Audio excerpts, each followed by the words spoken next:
ಓಂ ಶಾಂತಿ.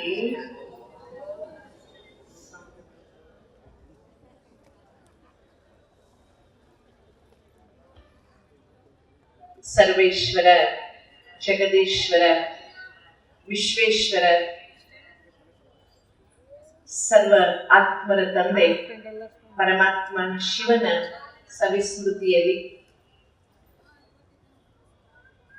ಈ ಫೆಬ್ರವರಿ ತಿಂಗಳು ನಮಗೆಲ್ಲ ಪರಮಾತ್ಮ ಶಿವನೊಡನೆ ಹೆಜ್ಜೆ ಹಾಕುವುದಕ್ಕೆ ನೆನಪು ಮಾಡಿಕೊಡ್ತಿದೆ. ಅವನೊಬ್ಬನಿದ್ದಾನೆ, ಅವನೇ ಒಬ್ಬನಿದ್ದಾನೆ, ಅವನು ನಮ್ಮೊಂದಿಗಿದ್ದಾನೆ, ಅವನೇ ಶಿವ. ಆ ಶಿವನನ್ನ ತಿಳಿಯುವ ಹಂಬಲ ಇನ್ನಷ್ಟು ಮತ್ತಷ್ಟು ಜಾಗೃತವಾಗಿ ಶಿವ ದರ್ಶನದ ಕಡೆಗೆ ನಮ್ಮ ಹೆಜ್ಜೆ ಮುಂದೆ ಹೋಗ್ತಾ ಇದೆ. ಆದ್ಮೇಲೆ ಬಹಳ ಅಗತ್ಯವಾಗಿ ಶಿವ ಶಿವ ಶಿವ ಎಂದರೆ ಭಯವಿಲ್ಲ, ಶಿವನಾಮಕ್ಕೆ ಸಾಧ್ಯ ಬೇರಿಲ್ಲ, ಶಿವ ಭಕ್ತರಿಗೆ ನರಕ ಇಲ್ಲ ಅಂತ ಹಾಡನ್ನು ನಾವು ಕೇಳಿ ಬೆಳೆದಿದ್ದೇವೆ. ಆದರೆ ಬಹಳ ಮುಖ್ಯವಾಗಿ ನಾವು ತಿಳ್ಕೊಂಡ ಹಾಗೆ ಶಿವ ದರ್ಶನ ಅಂದ್ರೆ ಮನುಷ್ಯನ ಮುಕ್ತಿಗಾಗಿಯೋ, ಭಕ್ತಿಗಾಗಿಯೋ, ಆಧ್ಯಾತ್ಮಿಕ ಜೀವನಕ್ಕಾಗಿಯೋ, ಧಾರ್ಮಿಕ ಮುನ್ನಡೆಗಾಗಿಯೋ, ಇಹಪರದ ಏಳಿಗೆಗಾಗಿಯೋ ಅವನನ್ನ ಅರಿಬೇಕು ಎನ್ನುವಂತಹ ಒಂದು ಹಂಬಲ, ಅದು ಸಾಮಾನ್ಯವಾಗಿ ವಯಸ್ಸಾದ ಮೇಲೆ ಮೂಡುವುದು ಸಾಮಾನ್ಯ. ಆದ್ರೆ ಆದ್ಮೇಲೆ ನಾವೀಗ 1-2-3 ದಿನ ಶಿವ ದರ್ಶನ ನಮ್ಮ ಜೀವನವನ್ನ ಆನಂದಮಯ ಮಾಡುವುದಕ್ಕೆ ಎಷ್ಟು ಉಪಯುಕ್ತ ಎನ್ನುವುದನ್ನ ಅರ್ಥ ಮಾಡಿಕೊಳ್ಳುವ ಪ್ರಯತ್ನ ಮಾಡೋಣ. ಸುತ್ತ ಮೇಲಿನ ಸ್ವರ್ಗಕ್ಕಾಗಿ ಅಲ್ಲ, ಮುಂದೆ ಸೇರುವ ಕೈಲಾಸಕ್ಕಾಗಿ ಅಲ್ಲ, ಬದುಕನ್ನ ಕಾಯಕದಲ್ಲಿ ಕೈಲಾಸವನ್ನ ಕಾಣ್ತಾ ಬದುಕನ್ನ ಭಗವಂತನ ನೆನಪಿನಲ್ಲಿ ಸಫಲಗೊಳಿಸಿಕೊಳ್ಳುವಂತಹ ಉದ್ದೇಶದೊಂದಿಗೆ ಈ ಶಿವ ದರ್ಶನ ಚಿಂತನೆ ನಮಗೆ ನಿಮಗೆ ಅಬಾಲ ವೃದ್ಧರಾದಿಯಾಗಿ ಎಲ್ಲರಿಗೂ ಅನಿವಾರ್ಯ, ಅಗತ್ಯ, ಅತಿ ಅಮೂಲ್ಯವಾದದ್ದು. ಈ ಹಿನ್ನೆಲೆಯಲ್ಲಿ ಈ 2 ಶಬ್ದಗಳ ಹೊಂದಾಣಿಕೆ ಶಿವ ದರ್ಶನ. ಮೊದಲು ನಾವು ಪ್ರಶ್ನೆ ಮಾಡಿಕೊಳ್ಬೇಕಾದದ್ದು ಶಿವ ಅಂದ್ರೆ ಯಾರು, ದರ್ಶನ ಯಾರಿಗೆ, ಯಾವಾಗ, ಹೇಗೆ, ಎಲ್ಲಿ, ಅದರಿಂದ ಏನು ಪ್ರಯೋಜನ? ಈ ರೀತಿಯಾಗಿ ನಾವು ಶಿವನ ಕುರಿತು ತಿಳಿದುಕೊಳ್ಳುವ ಪ್ರಯತ್ನವನ್ನ ಮಾಡೋಣ. ಆದ್ಮೇಲೆ ಪರಮಾತ್ಮನನ್ನ ಸಚ್ಚಿದಾನಂದ ಸ್ವರೂಪ ಅಂತ ಕೇಳಿದ್ದೇವೆ.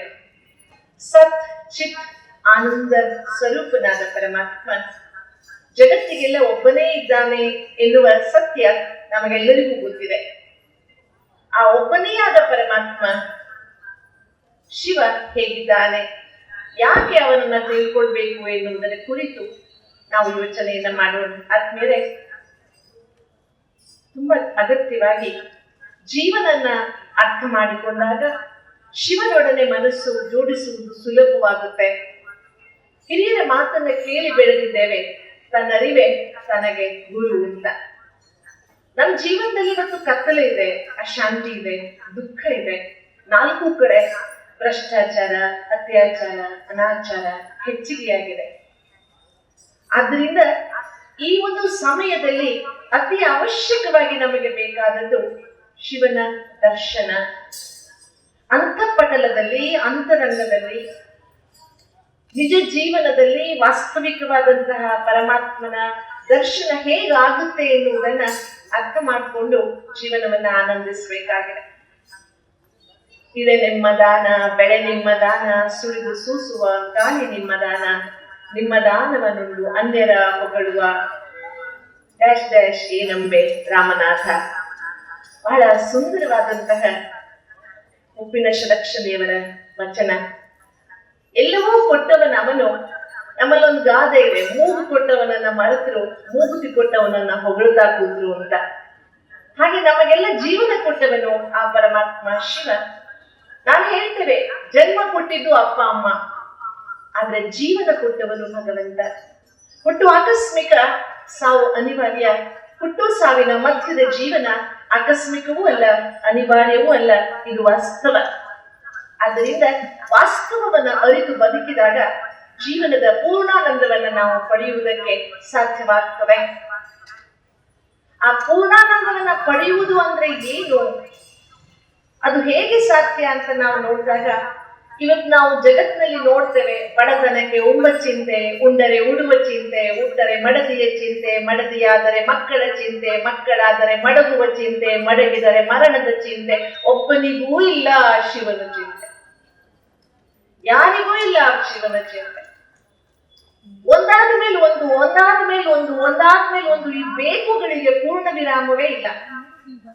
ಬೇಕು ಬೇಕು ಬೇಕು, ಅದು ಬೇಕು, ಇದು ಬೇಕು, ಎಲ್ಲವೂ ಬೇಕು, ನನಗೆ ಬೇಕು, ಎಷ್ಟಿದ್ರೂ ಬೇಕು ನಮಗೆ. ಈ ಬೇಕುಗಳ ಸಂತೆಯಲ್ಲಿ ನಮ್ಮನ್ನು ನಾವು ಕಳೆದುಕೊಂಡು ಬಿಟ್ಟಿದ್ದೇವೆ. ಹಾಗಾಗಿ ನಮ್ಮಿಂದ ನಾವು ದೂರ ಆಗ್ಬಿಟ್ಟಿದ್ದೇವೆ. ಮೊದಲು ನಾವು ದೂರ ಆಗಿರುವುದು ನಮ್ಮಿಂದ ನಾವು ದೂರ ಆಗಿದ್ದೇವೆ. ಬೆಳಗ್ಗಿನಿಂದ ಸಾಯಂಕಾಲದವರೆಗೆ ನಮ್ಗೆ ಏನ್ ಚಿಂತೆ ಇರುತ್ತೆ? ಎದ್ದ ತಕ್ಷಣ ಪೇಪರ್ ಬರ್ಲಿಲ್ಲ, ಹಾಲು ಬರ್ಲಿಲ್ಲ, ಕೆಲಸದವಳು ಬರ್ಲಿಲ್ಲ, ಆ ಸಾಮಾನಿಲ್ಲ, ಈ ಸಾಮಾನಿಲ್ಲ, ತಡ ಆಯ್ತು, ಅಲ್ಲಿಗೆ ಹೋಗ್ಬೇಕು, ಇಲ್ಲಿಗೆ ಹೋಗ್ಬೇಕು, ಊಟ ಮಾಡ್ಬೇಕು, ಹಸಿವಿ ಆಯ್ತು, ನಿದ್ದೆ ಮಾಡ್ದೆ, ನೀರಡಿಕೆ ಆಯ್ತು, ನೀರು ಕುಡಿದೆ, ಆ ನೆಂಟ್ರಿಗೆ ಫೋನ್ ಮಾಡ್ದೆ, ಇವರಿಗೆ ಫೋನ್ ಮಾಡ್ದೆ, ಇಡೀ ದಿನ ಇದರಲ್ಲಿಯೇ ಕಳೆದೋಯ್ತು. ನನ್ನೊಡನೆ ನನಗೆ ಮಾತನಾಡುವುದಕ್ಕೆ ಪುರ್ಸೊತ್ತೆ ಇಲ್ಲ, ನಮ್ಮ ಒಡಲನ್ನ ನೋಡ್ಕೊಳ್ಳುವುದಕ್ಕೆ ಪುರ್ಸೊತ್ತೆ ಇಲ್ಲ. ಬಹಳ ಅವಶ್ಯಕವಾಗಿ ನಾನೊಂದು ಸಣ್ಣ ಪ್ರಶ್ನೆಯನ್ನ ನಿಮ್ಮನ್ನ ಕೇಳೋಣ ಅನ್ಕೊಂಡಿದ್ದೀನಿ. ಆದ್ಮೇಲೆ ನಿಮ್ಮ ಹತ್ರ ಎಲ್ಲರ ಹತ್ರ ಮೊಬೈಲ್ ಇದೆ ಅಲ್ವಾ? ಎಲ್ಲರ ಹತ್ರ ಮೊಬೈಲ್ ಇದೆಯಾ? ಕೈ ಎತ್ತಿ ಹೇಳಿ, ಇದೆಯಾ ಇಲ್ವಾ? ಎಲ್ಲರ ಹತ್ರ ಮೊಬೈಲ್ ಇದೆ. ವಾ. ಎರಡನೇದು, ಈಗ ಇವತ್ತಿನ ಸಮಾಜದಲ್ಲಿ ಎಲ್ಲರ ಮನೆಗಳಲ್ಲಿ ಒಂದಲ್ಲ ಒಂದು ಗಾಡಿ ಇದೆ. 2 ವೀಲರ್ ಇದೆ ಅಥವಾ 4 ವೀಲರ್ ಇದೆ, ಎಲ್ಲರ ಮನೆಯಲ್ಲೂ ಇದೆ ಅಲ್ವಾ? ಗಾಡಿನೂ ಇದೆ. ಹಾಗೆ ಎಲ್ಲರ ಮನೆಯಲ್ಲಿ ಜನನೂ ಇದ್ದಾರೆ, ಗಂಡ ಹೆಂಡತಿ, ಅಪ್ಪ ಅಮ್ಮ, ಮಕ್ಕಳು, ಜನನೂ ಇದ್ದಾರೆ.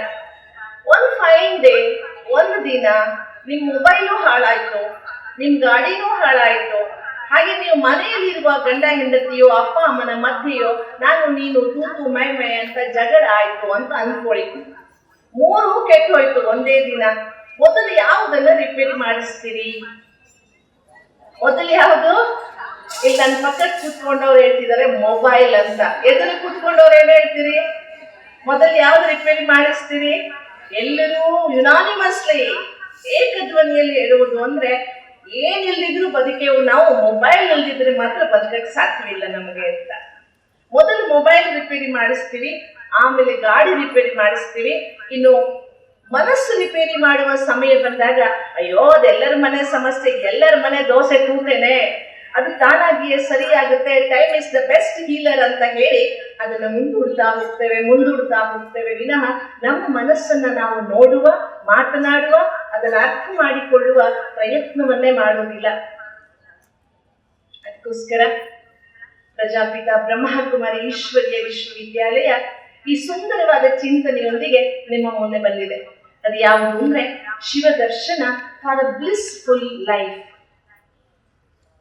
ಆದ್ಮೇಲೆ ಸತ್ತ ಮೇಲೆ ಸ್ವರ್ಗ ಇದೆಯೋ ನರಕ ಇದೆಯೋ, ಎಲ್ಲಿಗೆ ಹೋಗ್ತೇವೆ ಅನ್ನೋದನ್ನ ಒಂದು ಅರಕ್ಷಣ ಪಕ್ಕಕ್ಕೆ ಇಟ್ಕೊಂಡು ಈ ಬದುಕನ್ನ ನಾವು ಎಷ್ಟು ಚೆನ್ನಾಗಿ ಇದರ ಪೂರ್ಣಾನಂದವನ್ನ ಅನುಭವಿಸುವುದು ಹೇಗೆ ಅಂದ್ರೆ, ಯೋಚನೆ ಮಾಡಿದ್ರೆ ಇಲ್ಲಿ ಸಲ್ಲುವವರು ಅಲ್ಲಿಯೂ ಸಲ್ಲುವರಯ್ಯ, ಇಲ್ಲಿ ಸಲ್ಲದವರು ಎಲ್ಲಿಯೂ ಸಲ್ಲದಯ್ಯ.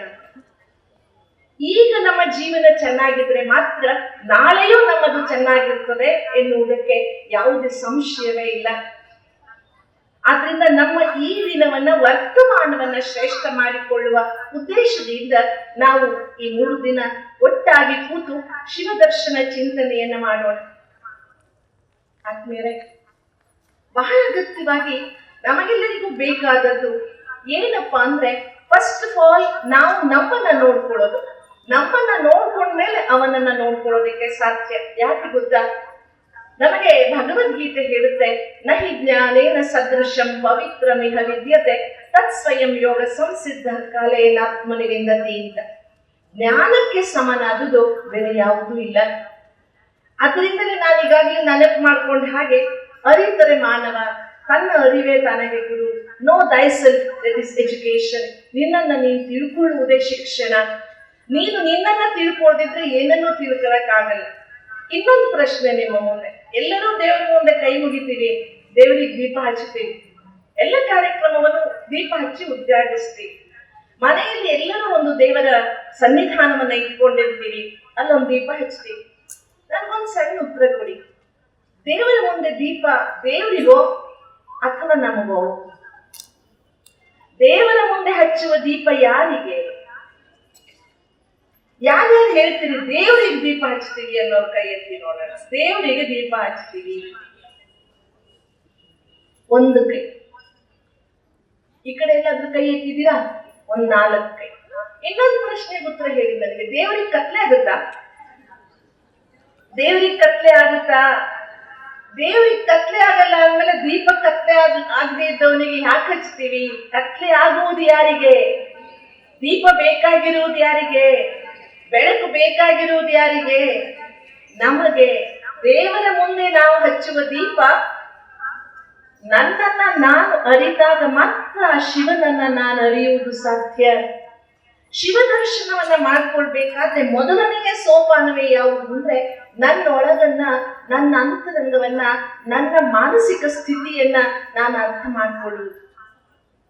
ಆದ್ಮೇಲೆ ತುಂಬಾ ಅಗತ್ಯವಾಗಿ ನಾವು ಇವತ್ತೇನ್ ಅನ್ಕೊಂಡ್ಬಿಟ್ಟಿದೀವಿ, ನಾನು ಅಂದ್ರೆ ಅಂತವ ಇಂಥವ ಮೆಂತೆಕತ್ತವ ಏನೇನೋ ಹೇಳ್ತೀವಿ ನಾವು. ಅಡ್ಡೆಸರು, ಗಿಡ್ಡೆಸರು, ಬಿದ್ದೆಸರು, ಉದ್ದೆಸರು, ಎಷ್ಟೋ ಹೆಸರುಗಳನ್ನ ಹೇಳಿ ನಮ್ಮ ಪರಿಚಯವನ್ನ ಕೊಡ್ತೀವಿ ನಾವು. ಬಟ್ ನೆನಪು ಮಾಡ್ಕೊಳ್ಳಿ, ನಾವು ಹುಟ್ಟಕ್ ಮುಂಚೆ ಇಷ್ಟು ಸಣ್ಣ ಮಗುವಾಗಿ ತಾಯಿಯ ಗರ್ಭದಿಂದ ಹೊರಗೆ ಬಿದ್ವಲ್ಲ, ಆಗ ನಮ್ಗೇನಾದ್ರು ಹೆಸರಿತ್ತ? ಆ ಹೆಸರು ಆಮೇಲೆ ಬಂದಿದ್ದಲ್ವಾ? ಹಾಗಾದ್ಮೇಲೆ ನಾನು ನನ್ನನ್ನ ಅರ್ಥ ಮಾಡ್ಕೊಳ್ಬೇಕಾದ್ರೆ ಆದ್ಮೇಲೆ ಬಹಳ ಅಗತ್ಯವಾಗಿ ನಾನು ಇವತ್ತು ನಿಮ್ಮ ಮುಂದೆ ನಮ್ಮೆಲ್ಲರ ಒಂದು ಸುಂದರ ಪರಿಚಯವನ್ನ ನೀಡಕ್ಕೆ ಇಷ್ಟಪಡ್ತೀನಿ. ಏನ್ ಗೊತ್ತಾ? ನಮ್ಮೆಲ್ಲರ ಸುಂದರವಾದ ಪರಿಚಯ, ನಾವೆಲ್ಲ ಒಂದು ಬ್ಲಿಸ್ಫುಲ್ ಎಂಟಿಟಿ. ನಾವೆಲ್ಲ ಒಂದು ಆನಂದ ಪೂರ್ಣವಾದ ಶಕ್ತಿಯಾಗಿದ್ದೇವೆ. ಪ್ರತಿಯೊಬ್ಬರು ನಾವು ಒಂದು ಆನಂದ ಪೂರ್ಣವಾದ ಶಕ್ತಿಯಾಗಿದ್ದೇವೆ. ಎಲ್ಲರಲ್ಲಿಯೂ ಆನಂದವಿದೆ, ಇಲ್ಲ ಆನಂದ ಬೇಕು ಎನ್ನುವ ಹಂಬಲವಿದೆ. ಎಲ್ಲರಲ್ಲೂ ಒಂದು ಖುಷಿ ಇದೆ, ಇಲ್ಲ ಆ ಖುಷಿಯನ್ನ ಪಡಿಬೇಕು ಎನ್ನುವಂತ ಹಂಬಲವಿದೆ. ಆದ್ರೆ ನಮ್ಮೊಳಗನ್ನ ನಾವು ನೋಡಿಕೊಳ್ಳದೆ ಇರುವುದರಿಂದ ನಮಗೆ ಆ ಆನಂದ, ಆ ಖುಷಿ ಮೈಲಿ ದೂರವಾಗ್ಬಿಟ್ಟಿದೆ. ಆದ್ರಿಂದ ಆದ್ಮೇಲೆ ಈ ಶಿವ ದರ್ಶನ ಚಿಂತನೆಯನ್ನ ಮಾಡುವಾಗ ಪರಮಾತ್ಮ ಶಿವ ಯಾರು ಎನ್ನುವುದನ್ನ ಎಲ್ಲರೂ ಸಾಧಕರು, ಮಹಾನುಭಾವರು, ಶರಣರು ಎಲ್ಲರೂ ಒಬ್ಬನೇ ಪರಮಾತ್ಮನನ್ನ ಬಹಳ ಸುಂದರವಾದ ಶಬ್ದಗಳಲ್ಲಿ ಆ ಪರಮಾತ್ಮನ ಸ್ವರೂಪವನ್ನ ವರ್ಣಿಸ್ತಾ ಬಂದಿದ್ದಾರೆ. ಆ ಪರಮಾತ್ಮ ಸ್ವರೂಪವನ್ನ, ಆ ವರ್ಣನೆಯನ್ನ ನಾವು ಅರ್ಥ ಮಾಡಿಕೊಳ್ಬೇಕಾದ್ರೆ ನಮ್ಮನ್ನ ನಾವು ಅರ್ಥ ಮಾಡಿಕೊಳ್ಳದೆ ಆ ಪರಮಾತ್ಮ ಶಿವನನ್ನ ಅರ್ಥ ಮಾಡಿಕೊಳ್ಳುವುದಕ್ಕೆ ಸಾಧ್ಯವಿಲ್ಲ. ಯಾಕಂದ್ರೆ ದೀಪ ಹಚ್ಚದೆ ದೇವರನ್ನ ನೋಡುವುದಕ್ಕಾಗುವುದಿಲ್ಲ. ಎಲ್ಲಿವರೆಗೆ ದೀಪ ಹಚ್ಚುತ್ತೇವೆ, ಹಚ್ಚಿದ ಮೇಲೆ ಕೈ ಮುಗಿತೇವೆ. ದೇವರಿಗೆ ದೀಪ ಹಚ್ಚಿದ ಮೇಲೆ ಕೈ ಮುಗಿತೇವೆ. ಹಾಗಾಗಿ ಬಹಳ ಅಗತ್ಯವಾಗಿ ನಮ್ಮೆಲ್ಲರಲ್ಲಿ ಬೇಕಾಗಿರುವುದು ಜ್ಞಾನದ ಬೆಳಕು. ಅದಕ್ಕೆ ಹೇಳ್ತಾರೆ ಅಜ್ಞಾನ ತಿಮಿರಾಂಧಸ್ಯ ಜ್ಞಾನಾಂಜನ ಶಲಾಕಯ ಅಂತ ಹೇಳ್ತಾರೆ.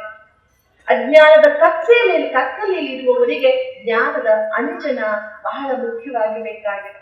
ಇವತ್ತು ಶಿವನ ಬಗ್ಗೆ, ಶಿವನ ಪರಿಚಯದ ಬಗ್ಗೆ ಬಹಳಷ್ಟು ಕಥೆಗಳು, ಪುಸ್ತಕಗಳು ಬೇಕಾದಷ್ಟಿದಾವೆ.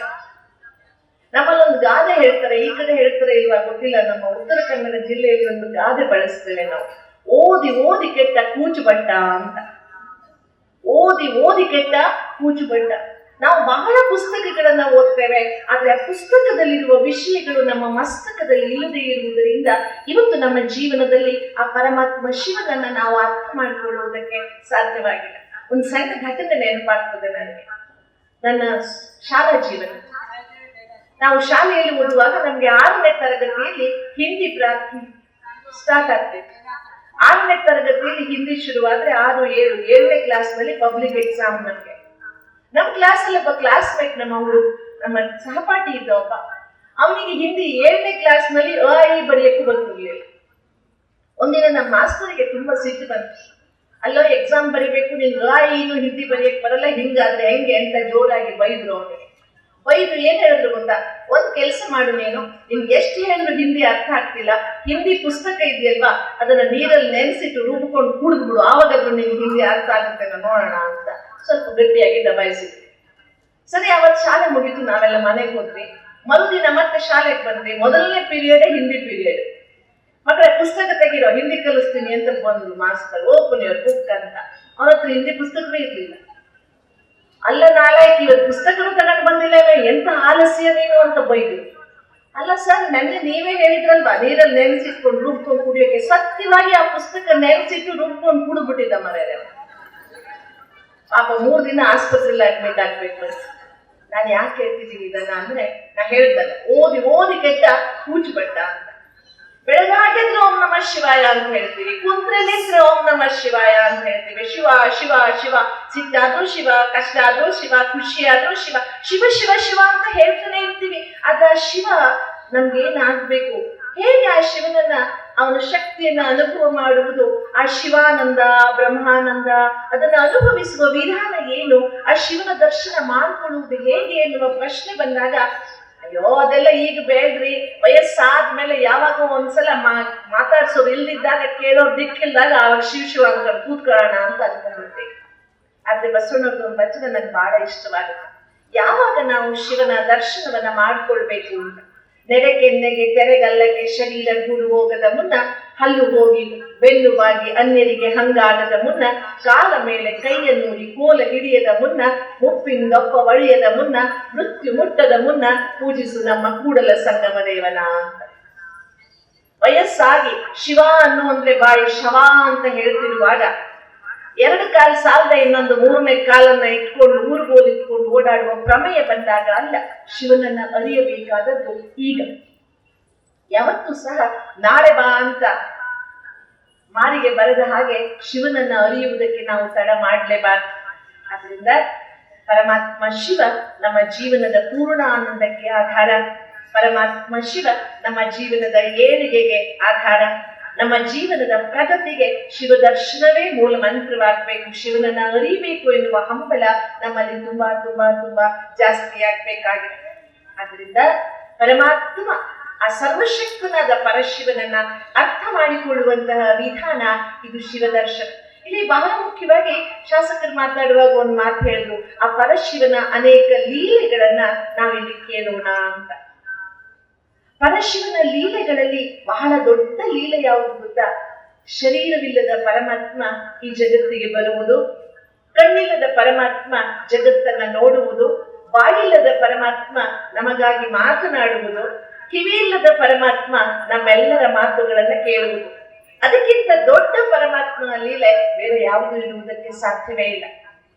ಅದರಿಂದ ಪರಮಾತ್ಮ ಸರ್ವಶಕ್ತನಾದಂತಹ ಪರಮಾತ್ಮ ಶಿವ ಯಾರು, ಹೇಗೆ ಅವನನ್ನ ದರ್ಶನ ಮಾಡುವುದು ಅಂತ ವಿಚಾರ ಬಂದಾಗ ಮತ್ತೆ ನನಗೆ ಭಗವದ್ಗೀತೆಯ ಒಂದು ಶ್ಲೋಕ ನೆನಪಾಗ್ತದೆ. ನತು ಮಾಂ ಶಕ್ಯಸೇ ದೃಷ್ಟುಂ ಅನೇನೈವ ಸ್ವಚಕ್ಷುಷ ದಿವ್ಯಂ ದದಾಮಿ ತೇ ಚಕ್ಷುಃ ಪಶ್ಯಮೇ ಯೋಗಮೈಶ್ವರಂ. ನತು ಮಾಂ ಶಕ್ಯಸೇ ದೃಷ್ಟುಂ ಅನೇನೈವ ಸ್ವಚಕ್ಷುಷ, ನಿನ್ನ ಈ ಕಣ್ಣುಗಳಿಂದ ನನ್ನನ್ನ ನೀನು ನೋಡಕ್ ಸಾಧ್ಯವಿಲ್ಲ. ನಾನು ನಿನಗೆ ಒಂದು ದಿವ್ಯವಾದ ಕಣ್ಣನ್ನ ಕೊಡ್ತೇನೆ, ಅದರ ಮೂಲಕ ನೀನು ನನ್ನನ್ನ ನೋಡಬಹುದು. ಹೌದು, ಪರಮಾತ್ಮ ಶಿವನಿಗೆ ಮುಕ್ಕಣ್ಣ ಅಂತ ಗಾಯನವನ್ನ ಮಾಡಿದ್ದೇನೆ. 3ನೆಯ ಕಣ್ಣು ಅವನಿಗಿದೆ ಅಂತಲ್ಲ, 3ನೆಯ ಕಣ್ಣನ್ನ ಅವನು ನಮಗೆ ಕೊಡ್ತಾನೆ ಅಂತ ಅಂದ್ಬಿಟ್ಟು. ಅದರಿಂದ ಆದ್ಮೇಲೆ ಇವತ್ತು ಕಾರ್ಯಕ್ರಮ ಪ್ರಾರಂಭವಾಗ್ತಾ ತುಂಬಾ ತಡವಾಗಿದೆ.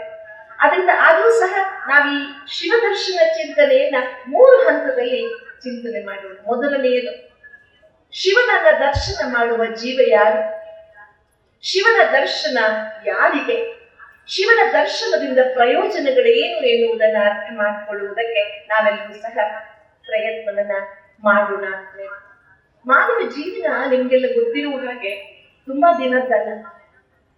ನೋಡಿ, ನಾನು ಮಾತಾಡುವ ಈ ಮೈಕ್ ಇದೆಯಲ್ಲ, ಈ ಮೈಕ್ನ ಅಂಗಡಿಯಲ್ಲಿ ಪರ್ಚೇಸ್ ಮಾಡಿದಾಗ ಇದಕ್ಕೊಂದು ವಾರಂಟಿ ಪೀರಿಯಡ್ ಅಂತ ಕೊಡ್ತಾರೆ. 2 ವರ್ಷ 3 ವರ್ಷ ಮ್ಯಾನುಫ್ಯಾಕ್ಚರಿಂಗ್ ವಾರಂಟಿ ಕೊಡ್ತಾರೆ. ಆದ್ರೆ ಮಾನವ ಜೀವನಕ್ಕೆ ಯಾವ ವಾರಂಟಿಯೂ ಇಲ್ಲ, ಯಾವ ಗ್ಯಾರಂಟಿಯೂ ಇಲ್ಲ. ಯಾವತ್ತಿಗೆ ಬಿದ್ದು ಹೋಗುತ್ತೆ ಅಂತ ಯಾರಿಗೂ ಗೊತ್ತಿಲ್ಲ. ಆದ್ರಿಂದ ಅಸ್ಥಿರವಾದ ಅನಿಶ್ಚಿತವಾದ ಈ ಜೀವನದ ಇನ್ನೊಂದು ವಿಶೇಷತೆ ಗಮನಿಸಿ ನೀವು. ನಾಳೆ ನಾವು ಏಳ್ತೀವೋ ಇಲ್ವೋ ನಮಗೆ ಭರವಸೆ ಇಲ್ಲ. ಆದ್ರೂ ನಾಳೆಗೆ ಇವತ್ತು ಹಾಲಿಗೆ ಹೆಪ್ಪಚ್ತೀರಾ ಇಲ್ವಾ? ಎಲ್ಲರೂ ಮಾತೆಯರು ಹೇಳಿ ಹೆಪ್ಪಚ್ಚಿರ್ತೀರಾ? ನಾಳೆ ಬೆಳಿಗ್ಗೆ ತಿಂಡಿ ಮಾಡ್ಬೇಕು ಅಂತ ಇಡ್ಲಿ ರುಬ್ಬಿಟ್ಟಿರ್ತೀರಾ?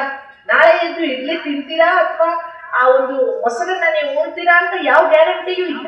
ಅದರಿಂದ ಅನಿಶ್ಚಿತವಾದ ಜೀವನದಲ್ಲಿ ಭರವಸೆಯನ್ನ ಇಟ್ಕೊಂಡು ಜೀವನ ಸಾಗಿಸುವ ವಿಧಾನ ಭಗವಂತ ನಮ್ಗೆ ಕಲಿಸ್ತಾನೆ.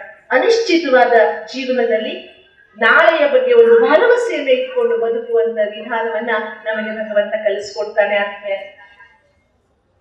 ಆದ್ರಿಂದ ಪರಮಾತ್ಮ ಶಿವ ಯಾರ ಬಗ್ಗೆ ನಾವೆಲ್ಲರೂ ಸಹ ಅನೇಕ ವಚನಗಳನ್ನ ಕೇಳಿ ಬೆಳೆದಿದೆ, ಅನೇಕರ ವಚನಗಳನ್ನ ಕೇಳಿ ಬೆಳೆದಿದೆ. ಇನ್ನು ಈ ಎಲ್ಲ ಚಿಂತನೆಗಳನ್ನ ನಮಗೆ ಯಾಕೆ ಬೇಕು ಅಂದ್ರೆ ನನ್ಗೊಂದು ಉಪ್ಪಿನ ಷಡಕ್ಷರಿಯವರ ಇನ್ನೊಂದು ವಚನ ನೆನಪಾಗುತ್ತೆ. ಕಡೆಗೀಲಿಲ್ಲದ ಬಂಡಿ ಹೊಡೆಗೆಡುವುದು ಮಾಮೂಲೆ, ಕಡೆಗೀಲು ಬಂಡಿಗ ಆಧಾರ, ಕಡುದರ್ಪವೇರಿದ ಒಡಲೆಂಬ ಬಂಡಿಗೆ ಮೃಡ ಶರಣರ ನುಡಿಗಡನವೇ ಕಡೆಗೀಲು ಕಾಣ ರಾಮನಾಥ. ಎಂತ ಚಂದ ಮಾತು. ಕಡೆಗೀಲಿಲ್ಲದ ಬಂಡಿ ಹೊಡೆಗೆಡುವುದು ಮಾಮೂಲೆ. ಚಕ್ರಿ ಗಾಡಿ ಬಂಡಿಗೆ ಒಂದು ಕೀಲ್ ಹಾಕಿರ್ತಾರೆ, ಆ ಕೀಲಿಲ್ಲ ಅಂದ್ರೆ ಚಕ್ರ ತಪ್ಪಿಸ್ಕೊಂಡು ಹೊರಟೋಗ್ಬಿಡುತ್ತೆ. ಹಾಗೆ ಮಾನವನ ಜೀವನಕ್ಕೆ ಭಗವಂತನ ಮಹಾವಾಕ್ಯಗಳು, ಅನುಭವಿಗಳ ಅನುಭವದ ಮಾತುಗಳು ಆಧಾರವಾಗಿದೆ. ಅದು ನಮ್ಮ ಜೀವನಕ್ಕೆ ಆಧಾರವಾದಾಗ ಮಾತ್ರ ನಮ್ಮನ್ನ ನಾವು ಅರ್ಥ ಮಾಡಿಕೊಳ್ತಾ ನಮ್ಮೊಳಗಿನ ಆನಂದವನ್ನ ನಾವು ಅನುಭವಿಸ್ತಾ ಹೋಗುವುದಕ್ಕೆ ಸಾಧ್ಯವಿದೆ. ನಾವಿವತ್ತು ಸಿಟ್ಟಿನ ಬಗ್ಗೆಯೂ ಕೇಳ್ತಾ ಬಂದಿದ್ದೇವೆ. ಇವತ್ತು ಆನಂದದ ಬ್ಲಿಸ್ಫುಲ್ ಲೈಫ್, ಆನಂದಪೂರ್ಣ ಜೀವನದ ದೊಡ್ಡ ಶತ್ರು ಯಾವುದು ಅಂದ್ರೆ ಸಿಟ್ಟು. ಯಾವುದು ಹೇಳಿ? ಆನಂದಪೂರ್ಣ ಜೀವನದ ದೊಡ್ಡ ಶತ್ರು ಯಾವುದು? ಅದು ಸಿಟ್ಟು. ಇಲ್ಲಿ ಕೂತ್ಕೊಂಡ್ರೆ ಎಲ್ಲರಿಗೂ ಸಿಟ್ಟು ಮಾಡಕ್ ಬರುತ್ತಾ? ಎಲ್ಲರಿಗೂ ಸಿಟ್ಟು ಮಾಡಕ್ ಬರುತ್ತಾ ಇಲ್ವಾ? ಕೈ ಎತ್ತಿ ಹೇಳಿ ಹೇಳಿ ಹೇಳಿ, ಬರುತ್ತಾ? ಓ, ಎಲ್ಲರಿಗೂ ಸಿಟ್ಟು ಮಾಡಕ್ ಬರುತ್ತೆ. ಕೆಲವರು ಕೈ ಎತ್ತಿಲ್ಲ, ಸಂಕೋಚದಿಂದ ಎತ್ತಿಲ್ಲ ಅನ್ಕೊಳ್ತೀನಿ. ಅದ್ರ ಆಚೆಗೆ ಎಲ್ಲರಿಗೂ ಸಿಟ್ಟು ಮಾಡಕ್ ಬರುತ್ತೆ. ವೆರೈಟಿ ಸಿಟ್ಟು ಮಾಡಕ್ ಬರುತ್ತೆ, ವೆರೈಟಿ. ಒಂದ್ ಪ್ರಶ್ನೆ ಕೇಳ, ನಿಮಗೆ ಸಿಟ್ಟು ಕಲಿಸ್ಕೊಟ್ಟವ್ರು ಯಾರು? ದೇವ್ರು ಕಲ್ಸುದ್ನ? ಅಪ್ಪ ಅಮ್ಮ ಕಲ್ಸಿದ್ರ? ಶಾಲೆ ಕಾಲೇಜುಗಳಲ್ಲಿ ಕಲಿಸ್ಕೊಟ್ರ? ಯಾರು ಕಲಿಸ್ಲಿಲ್ಲ ಆದ್ರೂ ನಿಮ್ಗೆ ಸಿಟ್ಟು ಮಾಡಕ್ ಬರುತ್ತೆ. ನೋಡಿ ಎಷ್ಟು ವಿಚಿತ್ರ ಅಲ್ವಾ? ಆದ್ರೆ ನಮ್ಮೊಳಗಿನ ಆನಂದವನ್ನ, ನಮ್ಮೊಳಗಿನ ಸಂತೋಷವನ್ನ ಅನುಭವಿಸಕ್ಕಾಗಲ್ಲ. ನಮ್ಗೆ ಶಾಂತವಾಗಿರಕ್ಕಾಗಲ್ಲ. ಅದಕ್ಕೆ ಟ್ರೈನಿಂಗ್ ಬೇಕು. ಸಿಟ್ಟು ಮಾಡಕ್ ಯಾವ ಟ್ರೈನಿಂಗು ಬೇಡ. ಎಷ್ಟು ವಿಚಿತ್ರವಾಗಿದೆ ನೋಡಿ. ಆದ್ರಿಂದ ಆದ್ಮೇಲೆ ನಾವು ಚಿಕ್ಕೂರಿರುವಾಗ ಕೇಳಿದ್ದೇವೆ, ಸಿಟ್ಟು ತನ್ನ ವೈರಿ ಶಾಂತಿ ಪರರ ವೈರಿ ಅಂತ. ಸಿಟ್ಟು ತನ್ನ ವೈರಿ ಶಾಂತಿ ಪರರ ವೈರಿ. ಈ ಶಿವದರ್ಶನ ಚಿಂತನೆಯ ಮೂಲ ಆನಂದಮಯ ಜೀವನ. ನಮ್ಮ ಜೀವನ ನಿಮ್ಗೆ ಈಗಾಗಲೇ ನಾವು ನೆನಪು ಮಾಡಿಕೊಟ್ಟ ಹಾಗೆ ಜನ್ಮ ಅಪ್ಪ ಅಮ್ಮ ಕೊಟ್ಟಿದ್ದಾರೆ, ಜೀವನ ಕೊಟ್ಟವನು ಭಗವಂತ. ಜೀವನ ಕೊಟ್ಟಿರುವ ಭಗವಂತ ನಾವೆಲ್ಲರೂ ಆನಂದವಾಗಿರಲಿ ಅಂತಾನೇ ನಮಗೆ ಜೀವನ ಕೊಟ್ಟಿದ್ದಾರೆ. ಆದ್ರೆ ನಾವಿವತ್ತು ಅವನನ್ನ ಮರೆತಿರುವುದರಿಂದ ನಮ್ಮ ಜೀವನದಲ್ಲಿ ಆನಂದ ಹೊತ್ತು ಹೋಗಿದೆ. ಒಂದು ನಮ್ಮನ್ನ ನಾವು ಮರೆತಿದ್ದೇವೆ, ಎರಡನೇದು ಆ ಪರಮಾತ್ಮ ಶಿವನನ್ನ ನಾವು ಮರೆತಿದ್ದೇವೆ. ಇವೆರಡನ್ನು ಮರೆತಿರುವುದರಿಂದ ನಾವು ಇವತ್ತು ಆನಂದಮಯ ಜೀವನದಿಂದ ದೂರವಾಗಿದ್ದೇವೆ. ಹಾಗಾಗಿ ಸಿಟ್ಟಿನಿಂದ ಏನೇನು ನಷ್ಟವಾಗುತ್ತೆ ಅಂತ ನೀವು ವಿಚಾರ ಮಾಡಿದ್ರೆ ಬಹಳ ಅದ್ಭುತವಾದಂತಹ ನೋಡಿ, ನಾವಿವತ್ತು ಆನಂದಮಯ ಜೀವನದ ಕಡೆಗೆ ಸಾಗುವಾಗ ಶಿವನ ದರ್ಶನವನ್ನ ಮಾಡಿಕೊಳ್ತಾ ಆನಂದಮಯ ಜೀವನವನ್ನ ಅನುಭವಿಸಬೇಕಾದ್ರೆ ನಾವಿವತ್ತು ಯಾವ ಪ್ರಸ್ತುತ ಸ್ಥಿತಿಯಲ್ಲಿದ್ದೇವೆ ಅದು ನಮಗೆ ಅರ್ಥವಾಗ್ಬೇಕು. ಅಕಾರಣವಾಗಿ ಸಿಟ್ಟು ಬರುತ್ತೆ ನಮ್ಗೆ. ಸಿಟ್ಟನ್ನು ಒಂದು ಅಸ್ತ್ರ ಮಾಡ್ಕೊಂಡಿದ್ದೇವೆ. ಸಿಟ್ಟು ನಮ್ಮ ಶಕ್ತಿ ಅಂತ ತಿಳ್ಕೊಂಡಿದ್ದೇವೆ. ಸಿಟ್ಟು ನಮ್ಮ ಸಾಮರ್ಥ್ಯ ಅಂತ ತಿಳ್ಕೊಂಡಿದ್ದೇವೆ. ಸಿಟ್ಟು ನಮ್ಮ ದೊಡ್ಡಸ್ತಿಕೆ ಅಂತ ತಿಳ್ಕೊಂಡಿದ್ದೇವೆ. ನಿಜವಾಗಿಯೂ ಜಗತ್ತಲ್ಲಿ ಸಿಟ್ಟು ಮಾಡುವವನಷ್ಟು ದುರ್ಬಲ ವ್ಯಕ್ತಿ ಬೇರೊಬ್ಬನಿಲ್ಲ. ಸಿಟ್ಟು ಮಾಡುವವನು ತುಂಬಾ ತುಂಬಾ ತುಂಬಾ ದುರ್ಬಲವಾದ ವ್ಯಕ್ತಿ. ಅವನು ಅಸಹಾಯಕನಾದಾಗ ಅವನಲ್ಲಿ ಸಿಟ್ಟು ಬರುತ್ತೆ. ಆದ್ಮೇಲೆ ಈ ಶಿವ ದರ್ಶನ ಆನಂದಮಯ ಜೀವನಕ್ಕಾಗಿ ನಮಗೆ ಯಾಕೆ ಬೇಕು ಅಂತ ಹೇಳುವುದಕ್ಕೆ ನಾನು ಮತ್ತೊಂದು ಸಣ್ಣ ಉದಾಹರಣೆಯನ್ನ ಹೇಳುವುದಕ್ಕೆ ಇಷ್ಟಪಡ್ತೇನೆ. ಒಮ್ಮೆ ಉತ್ತರ ಭಾರತದ ಒಂದು ನಗರದಲ್ಲಿ ಭಗವದ್ಗೀತೆಯ ಕಾರ್ಯಕ್ರಮವನ್ನ ಮಾಡ್ತಾ ಇದ್ದೆ. ಅಲ್ಲಿ ಆ ಊರಿನಲ್ಲಿ ದೊಡ್ಡ ಜೈಲು ಒಂದಿದೆ. ಆ ಜೈಲಿನಲ್ಲಿ ಜೀವಾವಧಿ ಶಿಕ್ಷೆಯಾದಂತಹ ಕೈದಿಗಳು ತುಂಬಾ ಜನ ಇದ್ದಾರೆ. ನಾನು ಸಂಜೆ ಭಗವದ್ಗೀತೆ ಕಾರ್ಯಕ್ರಮ, ಬೆಳಿಗ್ಗೆ ಭಗವದ್ಗೀತೆ ಕಾರ್ಯಕ್ರಮ, ಹಗಲಿನಲ್ಲಿ ಖಾಲಿ ಇರ್ತಿದ್ದೆ. ಜೈಲುಗಳಲ್ಲಿ ಹೋಗಿ ಅವರಿಗೆ ಮೆಡಿಟೇಷನ್ ಅನ್ನ, ಟೆನ್ಷನ್ ಫ್ರೀ ಕೋರ್ಸ್ ಅನ್ನ ಕಲಿಸುವಂತ ಪ್ರಯತ್ನ ಮಾಡ್ತಾ ಇದ್ದೆ. ಆ ಜೈಲಿನಲ್ಲಿ 150 ಜನ ಜೀವಾವಧಿ ಶಿಕ್ಷೆಯಾದ ಕೈದಿಗಳಿದ್ರು. ಅವರಿಗೆ ಪರ್ಟಿಕ್ಯುಲರ್ ಆಗಿ ಒಂದು ಕಾರ್ಯಕ್ರಮ ಇತ್ತು. ಅವರೆಲ್ಲ ನಾನು ದಿನಾಲು 3 ದಿನ ಒಂದೊಂದು ತಾಸಿನ ಸೆಷನ್ ತಗೊಂಡಿದ್ದೆ. ಅಲ್ಲಿಗೆ ಹೋದಾಗ ಒಬ್ಬ ವ್ಯಕ್ತಿ ಪರಿಚಯ ಆಯಿತು ನನಗೆ. ತುಂಬಾ ಡೀಸೆಂಟ್ ಆಗಿರುವ ಸಭ್ಯವಾದ ವ್ಯಕ್ತಿ ಅವನು, ನಮ್ಮ ಕರ್ನಾಟಕದವರು. ಇದ್ದಿದ್ದು ಉತ್ತರ ಭಾರತದ ಒಂದು ಜೈಲಿನಲ್ಲಿ. ಬೆಂಗಳೂರಿನ ಹತ್ತಿರದ ನೆಲಮಂಗಲದ ವ್ಯಕ್ತಿ, ಒಂದು 32 ವರ್ಷ ವಯಸ್ಸಿನವನು ಇರ್ಬೋದು. ಅವನಿಗೆ ಜೀವಾವಧಿ ಶಿಕ್ಷೆಯಾಗಿದೆ. ಆಮೇಲೆ ನಾನು 1ನೇ ದಿನ ಏನು ಮಾತಾಡ್ಲಿಲ್ಲ. 2ನೇ ದಿನ ಆ ವ್ಯಕ್ತಿ ತುಂಬಾ ಡೀಸೆಂಟ್, ತುಂಬಾ ಜೆಂಟಲ್ಮೆನ್. ಅವನು ಚಾರ್ಟರ್ಡ್ ಅಕೌಂಟೆಂಟ್, ಅವನು MBA ವಿತ್ ಗೋಲ್ಡ್ ಮೆಡಲ್, ಒಂದು ಬ್ಯಾಂಕ್ ಅಲ್ಲಿ ಜನರಲ್ ಮ್ಯಾನೇಜರ್ ಆಗಿದ್ದವನಂತೆ. ಅವನು ಹೇಗೆ ಜೈಲಿಗೆ ಬಂದ ಅಂತ ತುಂಬಾ ಆಶ್ಚರ್ಯವಾಯಿತು ನನಗೆ. ಆಗ ಕೇಳಿದೆ, ಅಣ್ಣ ಕನ್ನಡದವನು ಅಂತ ಗೊತ್ತಾಯ್ತಲ್ವಾ, ಅಣ್ಣ ನೀವು ಇಲ್ಲಿ ಹೇಗಿದ್ದೀರಾ ಅಂತ ಕೇಳಿದೆ. ಪಾಪ ಅವನ ಕಣ್ಣಲ್ಲಿ ನೀರು ಬಂದು ಅವನೊಂದು ಮಾತು ಹೇಳಿದ. ಅವನು ಯಾವುದೋ ಸಾಂಸಾರಿಕ ಸಮಸ್ಯೆಯಿಂದಾಗಿ ಉತ್ತರ ಭಾರತಕ್ಕೆ ಟ್ರಾನ್ಸ್ಫರ್ ತಗೊಂಡಿದ್ದ. ಅಲ್ಲಿ ಒಂದು ನ್ಯಾಷನಲೈಸ್ಡ್ ಬ್ಯಾಂಕ್ ಅಲ್ಲಿ ಜನರಲ್ ಮ್ಯಾನೇಜರ್, ಅವನು ಜನರಲ್ ಮ್ಯಾನೇಜರ್ ಇನ್ ಮಾರ್ಕೆಟಿಂಗ್ ನಲ್ಲಿ ಜನರಲ್ ಮ್ಯಾನೇಜರ್ ಅಂತ. 9-10 ದಿನ ಅವನು ಟೂರ್ ಮೇಲೆ ಹೋಗಿದ್ದ. ನಿಮ್ಗೆ ಗೊತ್ತಿದೆ, ಮಧ್ಯಪ್ರದೇಶ, ಉತ್ತರ ಪ್ರದೇಶ, ಉತ್ತರ ಭಾರತಕ್ಕೆ ಹೋದ್ರೆ ಅನ್ನ ಸಿಗೋದು ಭಾರಿ ಕಷ್ಟ. ನಿಮಗೆ ಇನ್ನೇನೆಲ್ಲ ಸಿಕ್ಬಿಡುತ್ತೆ, ಅನ್ನ ಸಿಗಲ್ಲ.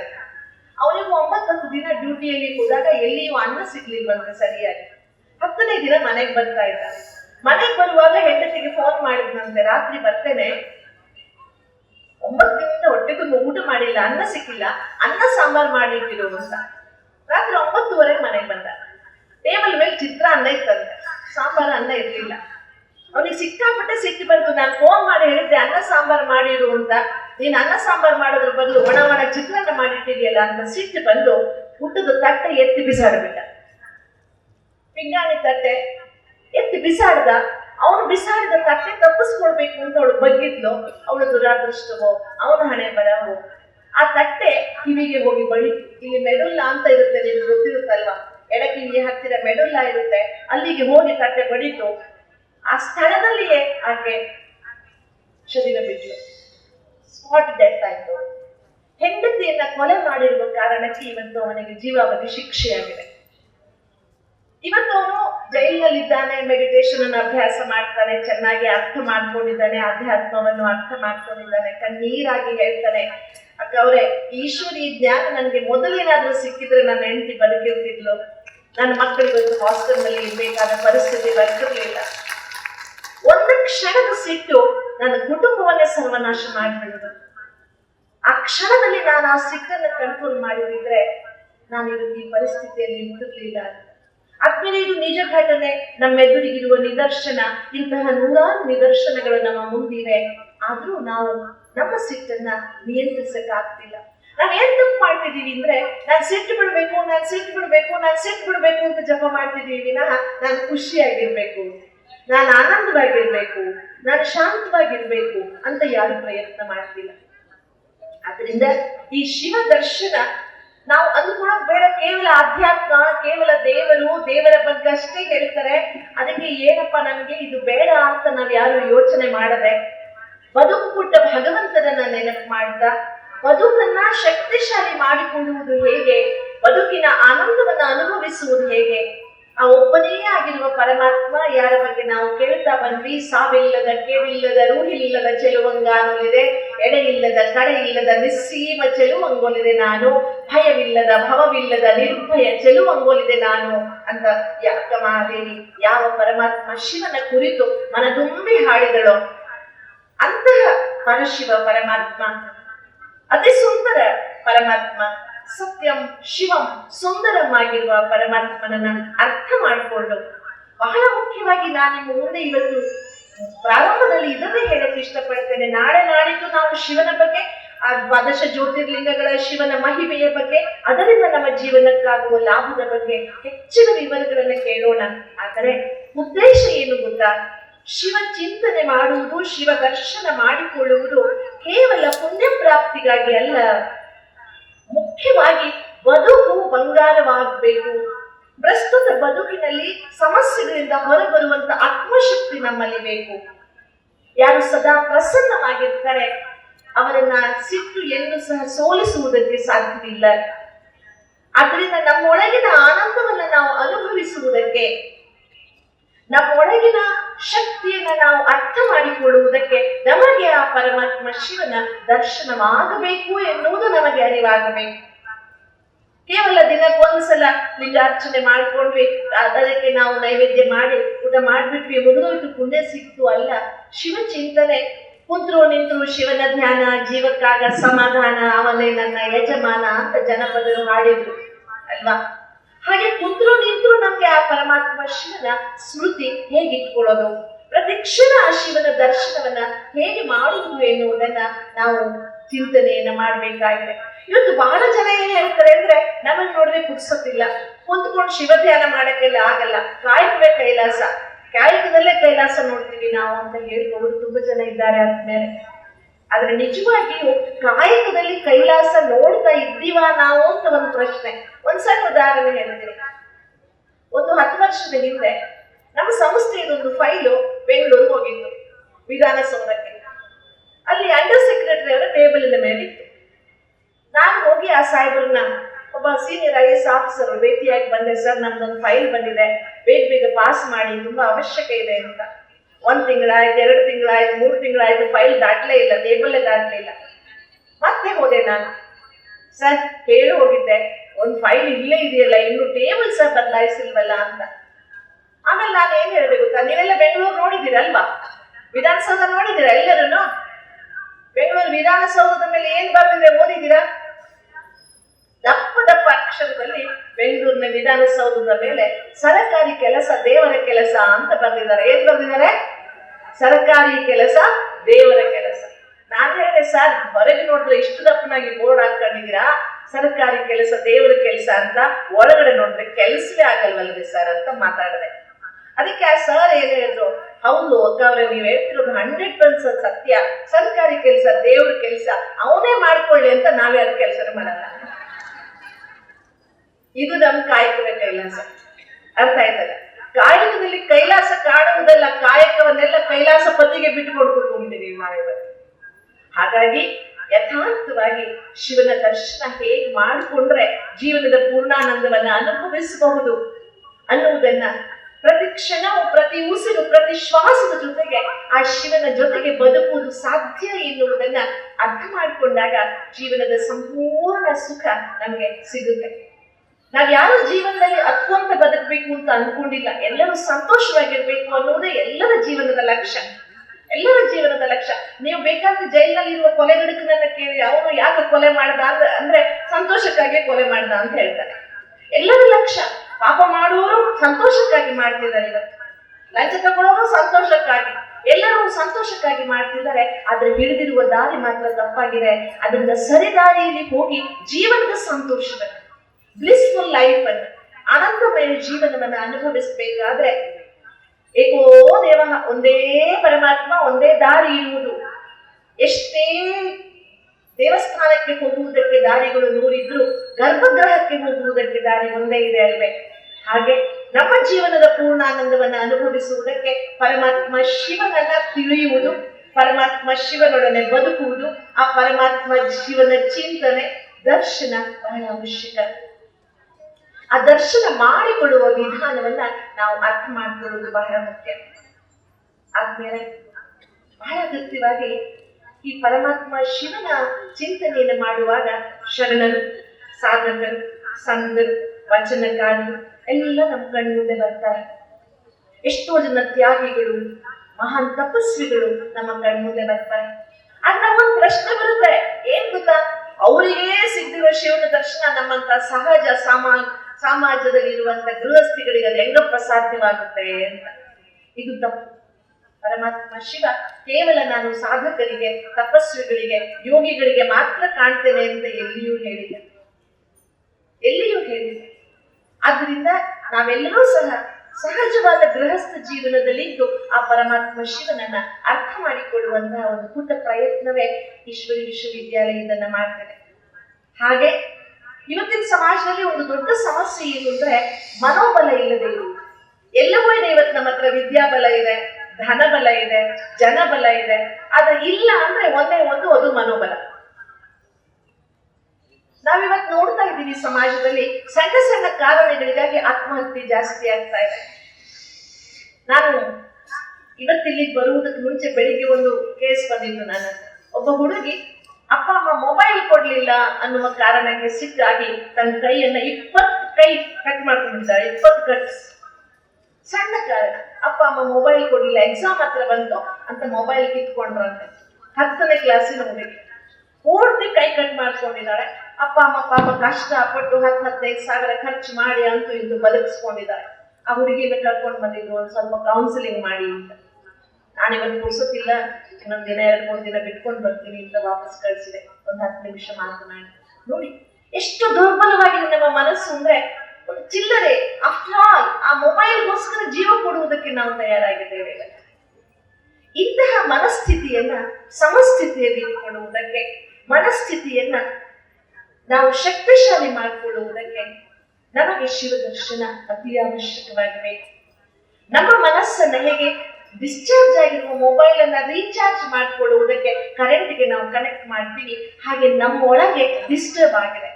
ಇವತ್ತಿನ ಜಗತ್ತಿನ ಅತಿಯಾದ ಚಂಚಲತೆ, ಅತಿಯಾದ ಆಕರ್ಷಣೆ, ಭೌತಿಕವಾದ ಆಕರ್ಷಣೆ ಈಶ್ವರನಿಂದ ನಮ್ಮನ್ನ ದೂರ ಮಾಡಿದೆ. ಈಶ್ವರನಿಂದನೇ ಯಾಕೆ, ನಮ್ಮಿಂದೇ ನಾವು ದೂರವಾಗ್ಬಿಟ್ಟಿದ್ದೇವೆ, ವಸ್ತುಗಳಿಗೆ ಅಂದ್ಕೊಂಡಿದ್ದೇವೆ. ನಾವು ಹೇಳಿದ್ರಲ್ಲ, ಈಗ ಕೆಟ್ಟದ್ದು ಯಾವ್ದು ಮೊದಲು ರಿಪೇರಿ ಮಾಡ್ತಿದ್ರೆ ಮೊಬೈಲ್ ರಿಪೇರಿ ಮಾಡ್ತೀವಿ ನಾವು ಫಸ್ಟ್. ಅದಕ್ಕೋಸ್ಕರ ಆದ್ಮೇಲೆ ಪರಮಾತ್ಮ ಶಿವ ಯಾರು ಜಗತ್ತಿನ ಸರ್ವಶಕ್ತನಾಗಿದ್ದಾನೆ, ಯಾರನ್ನ ಈಶ್ವರ ಅಂತ ಕರೀತಾ ಬಂದಿದೆ. ಆ ಈಶ್ವರ ಯಾರ ಬಗ್ಗೆ ಒಂದು ಇಲ್ಲದ ಬಿಂದು, ತಂದೆ ಇಲ್ಲದ ಕಂದ, ಜನನಿ ಇಲ್ಲದ ಜನಿತ, ಮೂರನರಿಯದ ಮುಗ್ಧ, ಮರಣವಿಲ್ಲದ ಮಹಾಂತ, ನೀನೇ ಕಾಣ ಗುಹೇಶ್ವರ ಅಂತ ಯಾರ ಬಗ್ಗೆ ಅಲ್ಲಮ ಪ್ರಭುಗಳು ಬಹಳ ಸುಂದರವಾಗಿ ಹಾಡಿದ್ದಾರೆ. ಅಂತಹ ಪರಶಿವ ಪರಮಾತ್ಮನನ್ನ ನಾವು ದರ್ಶನ ಮಾಡಿಕೊಳ್ಳುವ ವಿಧಾನ ಯಾವುದು? ಒಂದು ಶಬ್ದದಿಂದ ದರ್ಶನ. ಮೊದಲು ಶಬ್ದದಿಂದ ದರ್ಶನ, ಕೇಳುವುದರ ಮೂಲಕ ದರ್ಶನ ಮಾಡಿಕೊಳ್ತೇವೆ. ಆಮೇಲೆ ಚಿಂತನೆಯಿಂದ ದರ್ಶನ ಮಾಡಿಕೊಳ್ತೇವೆ. ಆಮೇಲೆ ಸ್ಮರಣೆಯಿಂದ ದರ್ಶನ ಮಾಡಿಕೊಳ್ತೇವೆ. ಆಮೇಲೆ ಅನುಭೂತಿಯಿಂದ ದರ್ಶನ ಮಾಡಿಕೊಳ್ತೇವೆ. ಆಮೇಲೆ ಅನುಭಾವದಿಂದ ದರ್ಶನ ಮಾಡಿಕೊಳ್ತೇವೆ. ಇದು ಅಂತರಂಗದ ದರ್ಶನವಾಗ್ತಾ ಹೋಗುತ್ತೆ. ಆದ್ರಿಂದ ಆದ್ಮೇಲೆ ನಾವೀಗ 2 ದಿನ ಆ ಪರಮಾತ್ಮ ಶಿವನ ದರ್ಶನವನ್ನ ಈ 2 ರೀತಿಯಿಂದ ಮಾಡೋಣ. ಒಂದು ಶಬ್ದಗಳಿಂದ ದರ್ಶನ ಮಾಡ್ಕೊಳ್ಳೋಣ, ಮತ್ತೊಂದು ಚಿಂತನೆಯಿಂದನೂ ಸಹ ದರ್ಶನವನ್ನು ಮಾಡ್ಕೊಳ್ಳೋಣ. ನಾಳೆ ನೀವೆಲ್ಲರೂ ಸಹ ಶಿವದರ್ಶನ ಚಿಂತನ ಮಾಲಿಕೆಯಿಂದ ಕೇಳುವುದಕ್ಕೆ ಬರುವಾಗ ನನ್ನದೊಂದು ಸಣ್ಣ ಪ್ರಶ್ನೆಗೆ ಉತ್ತರ ಕಂಡುಕೊಂಡು ಬನ್ನಿ ಅಂತ ನಾನು ನಿಮ್ಮ ಹತ್ರ ವಿನಂತಿ ಮಾಡಿಕೊಳ್ತೇನೆ. ದೇವಸ್ಥಾನಕ್ಕೆ ಹೋಗ್ತಿರಲ್ವಾ? ದೇವಸ್ಥಾನಕ್ಕೆ ಹೋದ ತಕ್ಷಣ ಗಂಟೆ ಬಾರಿಸ್ತಿರಲ್ವಾ? ಯಾಕೆ ಗಂಟೆ ಬಾರಿಸ್ತೀರಿ? ಶಿವ ಮಲಗಿರ್ತಾನ, ಎಬ್ಸಕ, ಅಟೆಂಡೆನ್ಸ್ ಹಾಕಕ, ನಾನು ಬಂದಿದ್ದೀನಪ್ಪ ಮಹಾದೇವ ಅಂತ ಹೇಳಕ? ಯಾಕೆ ಗಂಟೆ ಬಾರಿಸ್ತೀರಿ? ನಿಮ್ ಮಕ್ಕಳೇನಾದ್ರೂ ಕೇಳಿದ್ರೆ ಏನು ಉತ್ತರ ಕೊಡ್ತೀರಿ? ಒಂದು ಉದಾಹರಣೆ ಹೇಳ್ತೀನಿ. ನಾವೊಂದ್ಸಲ ಸೋಮನಾಥಕ್ಕೆ ಹೋಗಿದ್ವಿ. ಸೋಮನಾಥ ಸೌರಾಷ್ಟ್ರದಲ್ಲಿದೆ. ತುಂಬಾ ಸುಂದರವಾದ ಪ್ರಕೃತಿ ಮಧ್ಯೆ ಸಮುದ್ರದ ಪಕ್ಕದಲ್ಲಿರುವ ಅದ್ಭುತವಾದ ಶಿವನ ದೇವಸ್ಥಾನ. ಕೂತ್ಕೊಂಡಿದ್ವಿ ಎಲ್ಲರೂ ಶಿವನ ದರ್ಶನ ಮಾಡ್ಕೊಳ್ತಾ, ಧ್ಯಾನ ಮಾಡ್ತಾ. ನಮ್ಮ ಪಕ್ಕದಲ್ಲಿ ಒಂದು ಗುಜರಾತಿ ಫ್ಯಾಮಿಲಿ ಕೂತ್ಕೊಂಡಿತ್ತು. ಅವ್ರ ಹತ್ರ 1-2 ಜನ ಮಕ್ಕಳಿದ್ರು. ಆ ಮಕ್ಕಳು ಅವ್ರ ಅಮ್ಮನಿಗೆ ಒಂದು ಪ್ರಶ್ನೆ ಕೇಳಿದ್ರು, ಅಮ್ಮ ಶಿವನ ತಲೆ ಮೇಲೆ ನೀರ್ ಯಾಕೆ ಬೀಳ್ತಿದೆ ಅಂತ. ಅರ್ಥ ಆಯ್ತಾ ನಿಮ್ಗೆ? ದಾರಪಾತ್ರೆ. ಆ ಮಗು ಏನ್ ಕೇಳ್ತು ಅಂದ್ರೆ, ಶಿವನ ತಲೆ ಮೇಲೆ ಕಟ್ಟಿರೋ ಪಾತ್ರೆ ತೂತಾಗಿದೇನೋ, ಯಾಕೆ ನೀರು ಬೀಳ್ತಿದೆ? ಆಗ ಅವ್ರ ಅಮ್ಮ ಹೇಳಿದ್ರು, ಇಲ್ಲ ಇಲ್ಲ ಅದು ಧಾರಪಾತ್ರೆ. ಧಾರಪಾತ್ರೆ ಯಾಕೆ ಅಂತ ಕೇಳ್ತು. ಯಾಕೆ ಧಾರಪಾತ್ರೆ? ಆಗ ಅಮ್ಮ ಹೇಳಿದ್ಲು, ಅದು ಇಟ್ಸ್ ರಿಚುವಲ್ ಅಂತ, ಅದೊಂದು ಸಂಪ್ರದಾಯ. ಆಗ ಮಗು ಇನ್ನೊಂದು ಪ್ರಶ್ನೆ ಕೇಳ್ತು, ವೈ ದ ರಿಚುವಲ್ ಅಂತ, ಸಂಪ್ರದಾಯ ಯಾಕೆ ಅಂತ. ಆಗ ಅಮ್ಮ ಏನ್ ಹೇಳಿದ್ಲು, ರಿಚುವಲ್ ಮೀನ್ಸ್ ರಿಚುವಲ್, ಸಂಪ್ರದಾಯ ಅಂದ್ರೆ ಸಂಪ್ರದಾಯ, ಮತ್ ಪ್ರಶ್ನೆ ಕೇಳಕ್ ಹೋಗ್ಬಾರ್ದಲ್ಲಿ. ಆಗ ಮಗು ಏನ್ ಹೇಳ್ತು, ನೀನ್ ಉತ್ತರ ಬರಲ್ಲ ಅಂದ್ರೆ ಬರಲ್ಲ ಅಂತ ಹೇಳು, ಯಾಕೆ ತಿಳಿಸ್ತೀಯ ಅಂತ. ಆಗ ಅಮ್ಮನ್ ಸಿಟ್ಟು ಬಂತು, ಎರಡಿಲ್ಲ. ಎಲ್ಲ ಅಮ್ಮಂದ್ರು ಮಾಡೋದಾದ್ರೆ. ಆದ್ರೆ ಆ ಮಗುವಿನ ಪ್ರಶ್ನೆಗೆ ಯಾರು ಉತ್ತರ ಹೇಳಲೇ ಇಲ್ಲ. ಮುಂದೆ ಮಗು ಒಂದು ಮಾತು ಹೇಳ್ತು, ಬಾರಿ ಚಂದ ಮಾತು. ಏನ್ ಗೊತ್ತಾ? ಅಲ್ಲಮ್ಮ, ಸ್ವಲ್ಪ ಹೊತ್ತು ಮುಂಚೆ ನಾನು ಸಮುದ್ರದಲ್ಲಿ ಆಟ ಆಡ್ತಿದ್ದೆ, ನೀನ್ ಎಳ್ಕೊಂಬಂದೆ ನನ್ನ, ಹೆಚ್ಚೊತ್ತಿ ಆಟ ಆಡಿದ್ರೆ ನೆಗಡಿ ಆಗ್ಬಿಡುತ್ತೆ ನಿನ್ಗೆ ಅಂತ. ಈ ಶಿವನ ತಲೆ ಮೇಲೆ ಇಡೀ ದಿನ ನೀರ್ ಬೀಳ್ತಿದ್ರೆ ಅವನ್ ನೆಗಡಿ ಆಗಲ್ವಾ ಅಂತ. ನಿಜವಾದ ಪ್ರಶ್ನೆ. ಆ ಮಗು ಏನು ವಾದ ಮಾಡೋದಕ್ಕೆ ಪ್ರಶ್ನೆ ಕೇಳಿದ್ದಲ್ಲ, ಕುತೂಹಲದ ಪ್ರಶ್ನೆ. ಆ ಮಗುವಿನ ಕುತೂಹಲದ ಪ್ರಶ್ನೆಗೆ ಉತ್ತರ ಅಮ್ಮನ ಹತ್ರ ಇಲ್ಲ. ನಂಗೆ ಗೊತ್ತಿಲ್ಲಪ್ಪ, ಕೇಳಿ ಹೇಳ್ತೀನಿ ಅನ್ನುವ ವ್ಯವಧಾನವೂ ಅಮ್ಮನಿಗಿಲ್ಲ. ಎಲ್ಲರ ಮುಂದೆ ಪ್ರಶ್ನೆ ಕೇಳಿದಲ್ಲ ಅಂತ ಸಿಟ್ಟು ಬೇಡ, ಅಪಮಾನ ಆಯ್ತು ಅಂತ ಎರಡು ಇಡೋದೇ ಕೊನೆಗೆ ಮಾಡುವುದೇನು. ಇಂತಹ ನೂರಾರು ಪ್ರಶ್ನೆಗಳು ಶಿವಚಿಂತನೆ ಬಂದಾಗ ನಮ್ಮ ಮುಂದೆ ಬರ್ತದೆ. ಆದ್ರಿಂದ ನನ್ನ ಒಂದು ಪ್ರಶ್ನೆಗೆ ನೀವು ಉತ್ತರ ಕಂಡ್ಕೊಂಡು ಬಂದ್ರೆ, ನಾನು ಹೇಳಿದ್ನಲ್ಲ ಶಿವನ ತಲೆ ಮೇಲೆ ಧಾರಾಪಾತ್ರ ಯಾಕೆ ಅಂತ, ಅದಕ್ಕೆ ಉತ್ತರ ನಾನು ಹೇಳ್ತೀನಿ ನಾಳೆ. ಆದ್ರೆ ನನ್ನ ಒಂದ್ ಪ್ರಶ್ನೆ ನೀವು ಉತ್ತರ ಕಳ್ಕೊಂಡ್ ಬರ್ಬೇಕು, ದೇವಸ್ಥಾನಕ್ಕೆ ಹೋಗಿ ಗಂಟೆ ಬರ್ಸೋದು ಯಾಕೆ? ಆದ್ಮೇಲೆ ತುಂಬಾ ಅಗತ್ಯವಾಗಿ ನಾವು ಈ ಶಿವದರ್ಶನ ಚಿಂತನೆಯಲ್ಲಿ ನಾವು ವ್ಯಾವಹಾರಿಕವಾಗಿ ಮನೆಯಲ್ಲಿ ಆಚರಿಸುವ ಎಲ್ಲ ವಿಧಾನಗಳು ಶಿವನ ದರ್ಶನಕ್ಕೆ ಎಷ್ಟು ಅಗತ್ಯ ಎನ್ನುವುದನ್ನ ನಾವು ತಿಳ್ಕೊಳ್ಳೋಣ. ಆಗ ಮಾತ್ರ ನಿಜವಾದ ಅರ್ಥದಲ್ಲಿ ಶಿವನ ದರ್ಶನ ಮಾಡ್ಕೊಳ್ಳುವುದಕ್ಕೆ ಸಾಧ್ಯವಾಗುತ್ತೆ. ತಪ್ಪು ತಿಳ್ಕೊಬೇಡಿ, ನೀವು ದೇವಸ್ಥಾನಕ್ಕೆ ಹೋಗಿ ಗಂಟೆ ಬಾರಿಸ್ಬೇಡಿ ಅಂತ ನಾನು ಹೇಳ್ತಾ ಇಲ್ಲ, ಶಿವನ ತಲೆ ಮೇಲೆ ಧಾರಾಪಾತ್ರ ಕಟ್ಟಬಾರ್ದು ಅಂತಲೂ ನಾನು ಹೇಳ್ತಾ ಇಲ್ಲ. ಬಟ್ ಗಂಟೆ ಯಾಕೆ ಬಾರಿಸ್ತೇವೆ, ಧಾರಾಪಾತ್ರ ಯಾಕೆ ಕಟ್ತೇವೆ, ಈ ಅರ್ಥಗಳು ನಮಗೆ ಅರ್ಥವಾದಾಗ, ಅದನ್ನ ತಿಳಿದು ಆನಂದಿಸ್ತಾ ನಾವು ಆ ಕಾರ್ಯವನ್ನ ಮಾಡಿದಾಗ ನಮ್ಮ ಮುಂದಿನ ಜನಾಂಗಕ್ಕೂ ನಾವು ಅದರ ಅರ್ಥವನ್ನ ಹೇಳುವುದಕ್ಕೆ ಸಾಧ್ಯವಾಗುತ್ತೆ. ನಾವು ಹೇಳ್ತೀವಿ ಸನಾತನತೆ ನಶಿಸಿ ಹೋಗ್ತಾ ಇದೆ, ನಮ್ಮ ಸಂಸ್ಕೃತಿಯನ್ನ ಮಕ್ಕಳು ಪಾಲಿಸ್ತಾ ಇಲ್ಲ. ಯಾಕೆಂದ್ರೆ ಆ ಸಂಸ್ಕೃತಿಯ ಅರ್ಥ ನಮಗೆ ಗೊತ್ತಿಲ್ಲ. ಅರ್ಥ ಗೊತ್ತಿಲ್ಲದೆ ನಾವು ಮಾಡ್ತಾ ಇರುವುದರಿಂದ ನವ ಪೀಳಿಗೆಗೆ, ಹೊಸ ಪೀಳಿಗೆಗೆ ಅದು ಅಂಧಶ್ರದ್ಧೆ ಅಂತ ಅನ್ನಿಸ್ತಾ ಇದೆ. ಹಾಗಾಗ್ಬಾರ್ದು ಅಂದ್ರೆ ನಾವೆಲ್ಲರೂ ನಮ್ಮೆಲ್ಲರ ಪ್ರಿಯನಾದ, ಜಗತ್ತಿನ ಸಂಕಷ್ಟ ಹರನಾದ, ಸರ್ವಲೋಕ ಮಹೇಶ್ವರನಾದ ಆ ಪರಮಾತ್ಮ ಶಿವನ ಅರ್ಥ ಮಾಡಿಕೊಳ್ಳುವುದರ ಸಲುವಾಗಿ ಮೊದಲು ಮಾನಸಿಕವಾಗಿ ತಯಾರಾಗಬೇಕು. ನಿಜವಾಗಿ ಜನ್ಮ ಕೊಟ್ಟ ಅಪ್ಪ ಅಮ್ಮನ ಋಣ ತೀರ್ಸಕ್ಕೆ ಸಾಧ್ಯವಿಲ್ಲ ಅಂತ ಕೇಳ್ಕೊಂಡು ಬಂದಿದ್ದಾರೆ. ಹಾಗಾದ್ರೆ ಜೀವನ ಕೊಟ್ಟ ಭಗವಂತನ ಋಣ ತೀರ್ಸಕ್ಕಾಗುತ್ತೆ ಅಂದ್ರೆ ಆಗುದಿಲ್ಲ. ಆದ್ರೆ ಆ ಜೀವನ ಕೊಟ್ಟ ಪರಮಾತ್ಮನನ್ನ ಅರ್ಥ ಮಾಡ್ಕೊಂಡು ಅವನ ಜೊತೆಗೆ ಬದುಕಿದ ಆನಂದವನ್ನ ಅನುಭವಿಸಿದ್ರೆ ಬಹುಶಃ ಸ್ವಲ್ಪ ಮಟ್ಟಿಗಾದ್ರೂ ಅವನು ನಮ್ಮಿಂದ ಖುಷಿಯಾದಾನೋ ಎನ್ನುವಂತಹ ಒಂದು ಆಸೆ. ನಿಜವಾಗಿಯೂ ಸಹ ಅದು ನಿಜ. ಜೀವನ ಎನ್ನುವಂತಹ ಜೀವನದಿಗೆ ಎರಡು ತೀರಗಳು. ಜೀವನ ಅನ್ನುವುದೊಂದು ಜೀವನದಿ, ಎಂದೂ ಬತ್ತದ ಜೀವನದಿ, ಶಾಶ್ವತವಾದ ಜೀವನದಿ. ಇದಕ್ಕೆ ಎರಡು ತೀರಗಳು, ಒಂದು ಆತ್ಮವಿಶ್ವಾಸ, ಇನ್ನೊಂದು ದೈವಬಲ. ಒಂದು ಆತ್ಮವಿಶ್ವಾಸ, ಇನ್ನೊಂದು ದೈವಬಲ. ಆತ್ಮವಿಶ್ವಾಸ ಅತಿಯಾದರೆ ಹಳ್ಳುತನವಾಗುತ್ತೆ. ಆತ್ಮವಿಶ್ವಾಸವಿಲ್ಲದ ದೈವಬಲ ಅಂಧಶ್ರದ್ಧೆಯಾಗುತ್ತೆ. ಇವೆರಡೂ ಇದ್ದಾಗ ಮಾತ್ರ ಜೀವನದ ನದಿ ಗುರಿ ಸೇರಿ ಸಮುದ್ರ ತಲುಪುವುದಕ್ಕೆ ಸಾಧ್ಯವಾಗುತ್ತೆ. ಆದ್ರಿಂದ ಪರಮಾತ್ಮ ಹೆಸರೇ ಹೇಳುವಂತೆ ಪರಮ ಆತ್ಮ ಶಿವ ನಮ್ಮ ನಿಮ್ಮೆಲ್ಲರಿಗೆ ಅತಿ ಪ್ರಿಯನಾದವನು. ಇಲ್ಲಿ ನೂರಾರು ಶಿವನ ಆಕೃತಿಗಳನ್ನ ಪ್ರದರ್ಶಿಸುವ ಮೂಲಕ ನಮಗೆಷ್ಟು ಶಿವ ಆತ್ಮೀಯ ಮತ್ತು ಎಷ್ಟು ಸಹಜ ಉಪಲಬ್ಧ ಎನ್ನುವುದನ್ನ ಪ್ರದರ್ಶಿಸಲಾಗಿದೆ. ಶಿವನಿಗಾಗಿ ನಾವೇನು ತಲೆ ಕೆಳಗಾಗಿ ನಿಲ್ಬೇಕಾಗಿಲ್ಲ, ಒಂಟಿ ಕಾಲ ಮೇಲೆ ನಿಲ್ಬೇಕಾಗಿಲ್ಲ. ಆದರೆ ಆ ಶಿವನ ಜೊತೆಗಿನ ನಮ್ಮ ಸಂಬಂಧವನ್ನ ಅನುಭವಿಸಬೇಕು, ಆನಂದಿಸಬೇಕು. ಕೇವಲ ಕಷ್ಟ ಬಂದಾಗ ಅಷ್ಟೇ ಶಿವ ಶಿವ ಅನ್ನುವುದಲ್ಲ, ಪ್ರತಿ ಕ್ಷಣವೂ ಅವನ ಜೊತೆಗೆ ಬದುಕಬೇಕು, ಆ ಬದುಕಿನ ಆನಂದವನ್ನ ಅನುಭವಿಸಬೇಕು. ಅಂದ್ರೆ ಮುಂದೆ ಅಂಡರ್ಲೈನ್ ಮಾಡ್ಕೊಳ್ಳಿ, ಶಿವ ದರ್ಶನ ಮತ್ತೆ ಪ್ರಾರಂಭದಲ್ಲಿ ನಾನು ನೆನಪು ಮಾಡಿದಾಗೆ ಕೇವಲ ಮುಕ್ತಿಗಾಗಿಯೋ, ಕೈಲಾಸಕ್ಕೆ ಹೋಗುವುದಕ್ಕಾಗಿಯೋ, ಪುಣ್ಯ ಪ್ರಾಪ್ತಿಗಾಗಿಯೋ ಅಲ್ಲದೆ ಬದುಕಿನ ಆನಂದವನ್ನು ಅನುಭವಿಸುವುದಕ್ಕಾಗಿ ನಮಗೆ ಶಿವ ದರ್ಶನ ಬೇಕು. ವರ್ತಮಾನದಲ್ಲಿ ಬದುಕುವುದಕ್ಕಾಗಿ ಶಿವ ದರ್ಶನ ಬೇಕು. ನಮ್ಮೊಳಗಿನ ಅಂತರಂಗದಲ್ಲಿ ಎಲ್ಲೋ ಕಾಡ್ತಾ ಇರುವ ಒಂಟಿತನವನ್ನ ದೂರ ಮಾಡಿಕೊಳ್ಳುವುದಕ್ಕೆ ನಮಗೆ ಶಿವ ದರ್ಶನ ಬೇಕು. ಇವತ್ತು ಮನೆ ತುಂಬಾ ಜನ ಇದ್ರು, ಗಂಡ ಹೆಂಡತಿ ತುಂಬಾ ಆತ್ಮೀಯರಾಗಿದ್ರು, ಎಲ್ಲೋ ಒಂದು ಸಲ ನಮಗೆ ಆ ಒಂಟಿತನ ಕಾಡ್ತಾ ಇರ್ತದೆ, ಏನೋ ಕಳೆದುಕೊಂಡು ಬಿಟ್ಟಿದೀನಿ ಅಂತ ಅನ್ನಿಸ್ತಾ ಇರುತ್ತೆ. ಆ ಒಂಟಿತನದಿಂದ ಹೊರಬಂದು ಜೀವನದ ಸಂಪೂರ್ಣತೆಯನ್ನು ಆನಂದಿಸುವುದಕ್ಕೆ ನಮಗೆ ಯಥಾರ್ಥವಾಗಿ ಆ ಪರಮಾತ್ಮನ ಯಥಾರ್ಥವಾದ ಶಿವ ಶಬ್ದದ ವಾಸ್ತವಿಕತೆ, ಅದರ ವಿಶಾಲತೆ, ಅದರ ಆಳ ಅರಿವು ನಮಗೆ ಆಗ್ಬೇಕಾಗ್ತದೆ. ಆಗ ಮಾತ್ರ ನಾವು ಮನಸಾರೆ ಹೇಳುವ ಓಂ ನಮಃ ಶಿವಾಯ ಎನ್ನುವ ಷಡಕ್ಷರಿ ಮಂತ್ರ ಅರ್ಥಪೂರ್ಣವಾಗುತ್ತೆ. ಬಹಳ ಸುಂದರವಾಗಿ ಶಿವನ ಮಹಿಮೆಗಳನ್ನ ನಾವು ಹೇಳ್ಬಿಡ್ತೇವೆ. ಓಂಕಾರಂ ಬಿಂದು ಸಂಯುಕ್ತಂ ಅಂತ ಹಾಡ್ತೇವೆ. ನಾಗೇಂದ್ರಹಾರಾಯ ತ್ರಿಲೋಚನಾಯ ಭಸ್ಮಾಂಗರಾಗಾಯ ಮಹೇಶ್ವರಾಯ ಅಂತ ಹೇಳಿ ಶಿವನ ಮಹಿಮೆಯನ್ನ ಮಾಡ್ತಾ ಇರ್ತೇವೆ ನಾವು. ಆದರೆ ನಾನು ಹೇಳಿದ್ದಲ್ಲ, ಒಂದು ಶಬ್ದಗಳಿಂದ ದರ್ಶನ, ಇನ್ನೊಂದು ಚಿಂತನೆಯಿಂದ ದರ್ಶನ, ಮತ್ತೊಂದು ಸ್ಮರಣೆಯಿಂದ ದರ್ಶನ, ಒಂದು ಅನುಭೂತಿಯಿಂದ ದರ್ಶನ, ನಂತರ ಅನುಭವದಿಂದ ದರ್ಶನ. ಆಗ ಶಿವನ ದರ್ಶನ ಸದಾ ನಮ್ಮೊಂದಿಗಿರುತ್ತೆ. ಆ ರೀತಿ ಪೂರ್ಣ ಪ್ರಮಾಣದಲ್ಲಿ ಆ ಶಿವ ದರ್ಶನವನ್ನು ನಾವು ಮಾಡಿಕೊಳ್ಳುವುದಕ್ಕಾಗಿ ಸ್ವಲ್ಪ ಒಳಮುಖರಾಗುವುದಕ್ಕಾಗಿ ಈ ಬಾರಿಯ ಶಿವರಾತ್ರಿಯನ್ನ ಯಥಾರ್ಥವಾದ ಶಿವ ದರ್ಶನದೊಂದಿಗೆ ಆಚರಿಸುವ ಉದ್ದೇಶವನ್ನ ಇಟ್ಕೊಳ್ಳೋಣ. ಇಲ್ಲ ಅಂದ್ರೆ ಪ್ರತಿ ಸಲ ಶಿವರಾತ್ರಿ ಬಂತು ಅಂದ್ರೆ ಶಿವರಾತ್ರಿಗೆ ವಸ್ತುಗಳನ್ನು ಜೋಡಿಸುವುದೇ ಒಂದು ದೊಡ್ಡ ಸಡಗರ ನಮಗೆ. ನಾಳೆ ಉಪವಾಸ ಅಂತ ಹೇಳಿ ದಿನ ಅಡಿಗೆ ಮಾಡುವುದಕ್ಕೆ ಹೊಂದಿಸಲಾರದಷ್ಟು ಪರಿಕರಗಳನ್ನ ಉಪವಾಸಕ್ಕೆ ಹೊಂದಿಸ್ತೇವೆ. ಅಡಿಗೆ ಮಾಡಕ್ಕೆ ಅನ್ನ ಸಾರಿದ್ರೆ ಸಾಕು ನಮಗೆ, ಆದ್ರೆ ಉಪವಾಸಕ್ಕೆ 108 ಬೇಕು. ವಿನಃ ಶಿವನ ದರ್ಶನ ಆ ಶಿವರಾತ್ರಿಯಲ್ಲಿ ನಮ್ಗೆ ಆಗುವುದೇ ಇಲ್ಲ. ಅದರಿಂದ ಈ ಉದ್ದೇಶವನ್ನ ಇಟ್ಕೊಂಡು ನಾವೆಲ್ಲರೂ ಸಹ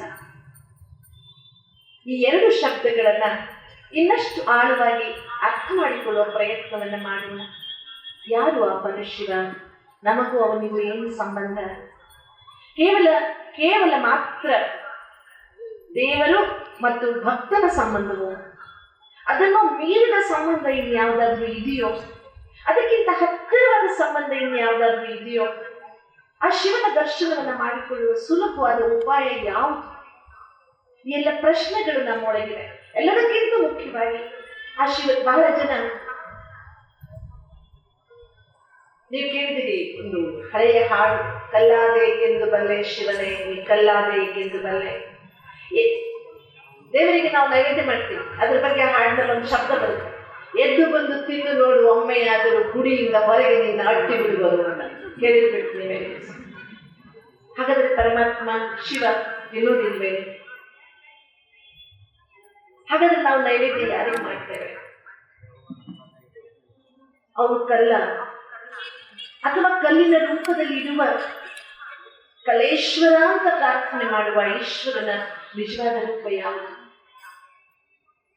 ಎನ್ನುವ ಈ ಜ್ಞಾನದ ತಿಳಿವು, ಅರಿವು ನಮ್ಮ ಕಲಸು ಮೇಲೋಗರವಾದ ಮನಸ್ಸಿನಲ್ಲಿ, ಕಲುಷಿತಗೊಂಡಿರುವ ಮನಸ್ಸಿನಲ್ಲಿ ಸ್ವಚ್ಛತೆಯನ್ನು ಮೂಡಿಸುವುದಕ್ಕೆ, ಕದರಿಯುವುದ ಮನಸ್ಥಿತಿಯನ್ನ ಸಮಸ್ಥಿತಿಗೆ ತರುವುದಕ್ಕೆ ಸಹಕರಿಸುತ್ತದೆ ಅಂತ ಅನ್ಕೊಂಡಿದ್ದೀನಿ.